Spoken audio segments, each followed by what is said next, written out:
छोटे से गांव में एक नौजवान रहता था। इसका नाम था अहमद।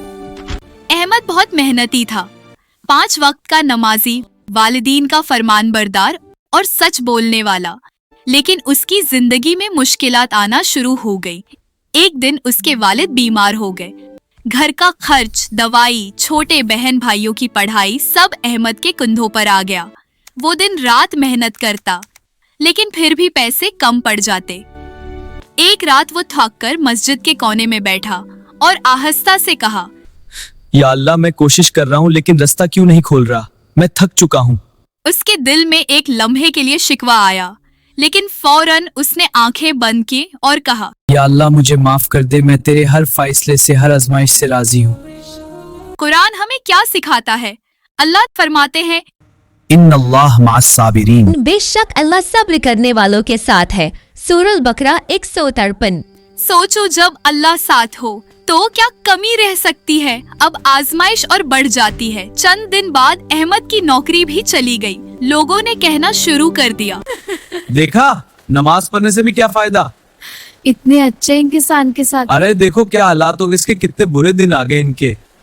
ये वो लम्हा था जहां वो टूट सकता था, वो गुनाह की तरफ जा सकता था, वो हराम रास्ता अख्तियार कर सकता था। उसने लोगों से कहा, मुझे अपने अल्लाह पर पूरा भरोसा है, वो मुझे कभी अकेला नहीं छोड़े।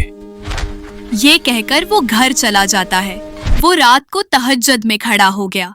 उसने कहा, या अल्लाह, अगर मैं गलत रास्ता चुनूंगा तो वक्ती आसानी मिलेगी, लेकिन अगर सब्र करूंगा तो आप राजी होंगे। और उसने सब्र को चुना। चंद हफ्तों बाद एक पुराना जानने वाला उसे मिला। अस्सलाम वालेकुम अंकल। वालेकुम अस्सलाम। उसने अहमद की दयानतदारी देखी थी, उसकी मेहनत देखी। उसने उसे अपनी कंपनी में काम दे दिया, पहले से बेहतर तनख्वाह के साथ। अंकल, ये देखो तुम्हारी नई नौकरी। शुक्रिया अंकल। आहिस्ता आहिस्ता हालात बदल गए।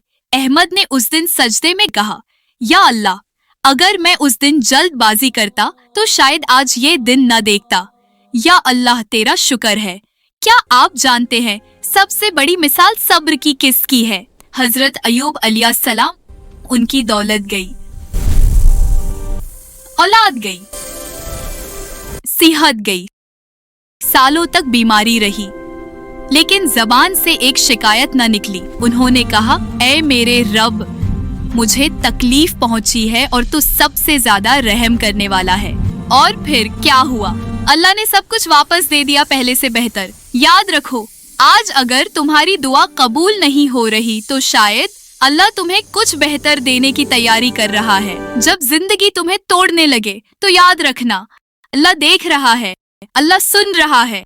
अल्लाह तुम्हारे सब्र को जाये नहीं करेगा। शायद तुम्हारी कामयाबी सिर्फ एक और सब्र के कदम दौर हो।